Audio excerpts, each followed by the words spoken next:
आवश्यक सूचना। YouTube channel रुचि के वीडियो पर दवाइयों की सामान्य जानकारी के लिए वीडियो अपलोड किए जाते हैं। किसी भी वीडियो में खुद से दवा लेने सेल्फ मेडिकेशन के लिए सलाह नहीं दी जाती है। किसी भी प्रकार की दवा खाने से पहले डॉक्टर से सलाह अवश्य लें। यदि कोई भी व्यक्ति वीडियो देखकर खुद से दवा लेता है तो वह स्वयं किसी भी प्रकार के नुकसान के लिए जिम्मेदार होगा। धन्यवाद। Hello guys, welcome back to Rich की वीडियोस। तो गाइस, आप सभी को बहुत बहुत धन्यवाद। आप सभी के प्यार, स्नेह और सपोर्ट की वजह से रिची के वीडियो के आज 11,000 सब्सक्राइबर पूरे हो गए हैं और ऐसे ही प्यार और सपोर्ट आप बनाए रखिएगा। तो गाइस, टॉपिक पर आते हैं। आज के वीडियो में हम बात करेंगे 50 ड्रग और उनके यूजेस के बारे में। तो गाइस, अगर अभी तक आपने हमारा चैनल सब्सक्राइब नहीं किया है तो उसे सब्सक्राइब कर दीजिए और वीडियो को चलिए स्टार्ट करते हैं। तो गाइस, इस वीडियो में हम सिर्फ ड्रग के नेम और उसके जो मेन यूजेस है उन्हीं के बारे में बात करेंगे। तो गाइस, सबसे पहले नंबर पर हम बात करेंगे पैरासीटामोल के बारे में। तो गाइस, पैरासीटामोल फीवर और पेन में काम में आती है। इसके बाद है ओमिप्राजोल। ओमिप्राजोल एसिडिटी होने पर काम में आती है। इसके बाद है राबिप्राजोल। राबिप्राजोल भी एसिडिटी होने पर काम में आती है। इसके बाद है पेंटाप्राजोल। पेंटाप्राजोल भी एसिडिटी होने पर काम में आती है। इसके बाद है रेनिटिडिन। रेनिटिडिन भी एसिडिटी और उससे जुड़ी हुई समस्याओं में काम में आती है। इसके बाद है एल्बेंडाजोल। एल्बेंडाजोल पेट में कीड़े के कारण होने वाले इन्फेक्शन में काम में आती है। इसके बाद है डाइक्लोफेनेक। डाइक्लोफेनेक पेन और गाउट जैसी समस्याओं में काम में आती है। इसके बाद है डोम्पेरिडोन।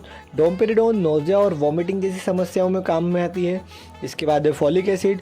फॉलिक एसिड एक डाइटरी सप्लीमेंट है और ये बॉडी में न्यू सेल्स को बनने में मदद करता है। इसके बाद है एरिथ्रोमाइसिन।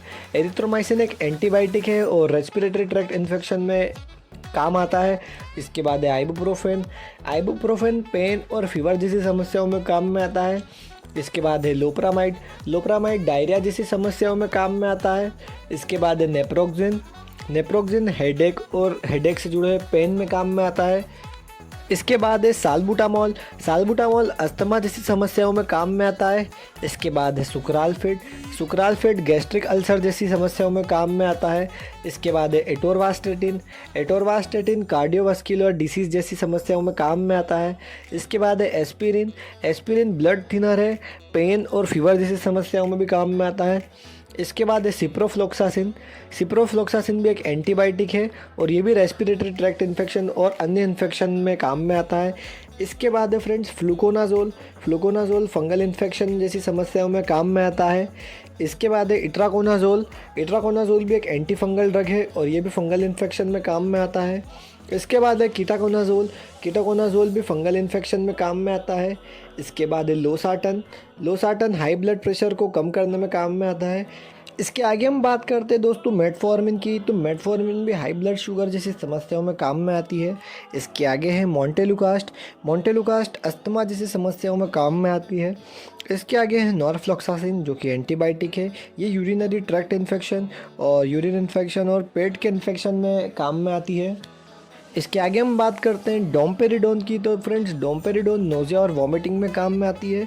इसके आगे है ऑन्डानसेट्रॉन। ये वॉमिटिंग में काम में आती है। इसके आगे है बिसाकोडिल। दोस्तों, बिसाकोडिल कॉन्स्टिपेशन जैसी समस्याओं में काम में आती है। इसके आगे है सिट्रिजिन। फ्रेंड्स, सिट्रिजिन एलर्जी जैसी समस्याओं में काम में आती है। वो स्किन एलर्जी हो, चाहे खुजली हो, आँख से पानी बहना हो, जैसी समस्याओं में काम में आती है। इसके आगे है टिनिडाजोल। टिनिडाजोल वेजाइनल इन्फेक्शन और डायरिया जैसी समस्या में काम में आती है। इसके आगे फ्रेंड्स आइवरमेक्टिन। आइवरमेक्टिन पेट के कीड़े, पैरासिटिक डिजीज़ जैसी समस्याओं में काम में आती है। इसके आगे है टर्बिनाफाइन। टर्बिनाफाइन फंगल इन्फेक्शन को ट्रीट करने में काम में आती है। इसके आगे है friends dicyclomine. Dicyclomine intestinal spasm और पेट दर्द जैसी समस्याओं में काम में आती है। इसके आगे है मेफानेमिक एसिड। मेफानेमिक एसिड एक पेन किलर है जो कि जनरली स्टमक पेन में काम में आती है। इसके आगे है एमोक्सिसिलिन। एमोक्सिसिलिन एक एंटीबायोटिक है जो कि ईयर, थ्रोट और स्किन इन्फेक्शन जैसी समस्याओं में काम में आती है। इसके आगे है atenolol. Atenolol high blood pressure को ट्रीट करने में काम में आती है। इसके आगे है एजिथ्रोमाइसिन। एजिथ्रोमाइसिन भी एक एंटीबायोटिक ड्रग है फ्रेंड्स और ये टॉन्सिलाइटिस, थ्रोट इन्फेक्शन जैसी समस्याओं में काम में आती है। इसके आगे है बीटामिथासोन। ये एक स्टेरॉयड ड्रग है और ये अस्थमा और सोराइसिस और डर्मेटाइटिस जैसी समस्याओं में काम में आती है। इसके आगे फ्रेंड्स सिफिक्जिम। सिफिक्जिम ब्रोंचाइटिस जैसी समस्याओं में काम में आती है। इसके आगे है दोस्तों क्लोरफेनिरेमाइन। ये एलर्जिक कंडीशन जैसी समस्याओं में काम में आती है। इसके आगे है doxycycline. Doxycycline urinary tract infection और रेस्पिरेटरी ट्रैक्ट इन्फेक्शन जैसी समस्याओं में काम में आती है। इसके आगे है दोस्तों lactic acid bacillus. Lactic acid bacillus diarrhoea को ट्रीट करने में काम में आता है। इसके आगे है amlodipine. Amlodipine high blood pressure को ठीक करने में काम में आता है। इसके आगे है दोस्तों एम्ब्रोक्सोल। एम्ब्रोक्सोल रेस्पिरेटरी डिसीज से जुड़ी हुई समस्याओं को ट्रीट करने में काम में आता है। इसके आगे है ऑल्मिसाटन। ऑल्मिसाटन हाई ब्लड प्रेशर को ट्रीट करने में काम में आता है। इसके आगे है टेल्मिसाटन। टेल्मिसाटन भी हाई ब्लड प्रेशर को ट्रीट करने में काम में आता है। इसके आगे है इटोरिकोक्सिब। इटोरिकोक्सिब पेन से जुड़ी हुई समस्याओं को ठीक करने में काम में आता है। और उसके आगे है एसिक्लोफेनेक। एसिक्लोफेनेक भी बॉडी पेन से रिलेटेड समस्याओं में काम में आता है। इसके आगे है डेक्सामेथासोन। ये स्किन एलर्जी और अस्थमा जैसी समस्याओं में काम में आता है। और आखिरी में है दोस्तों ड्रोटावेरिन। ड्रोटावेरिन भी पेट दर्द और मसल कॉन्ट्रैक्शन जैसी समस्याओं में काम में आता है। तो फ्रेंड्स ये थे वो 50 ड्रग जिनकी अभी हमने बात करी और इनके यूजर्स को जाना। तो गाइस वीडियो अगर पसंद आया है या इन्फॉर्मेटिव लगा है तो इसे लाइक कर दीजिए, चैनल को सब्सक्राइब कर दीजिए। मैं मिलता हूँ ऐसे ही मेडिसिनल और सर्जिकल प्रोडक्ट्स के साथ। तब तक के लिए भारत माता की जय।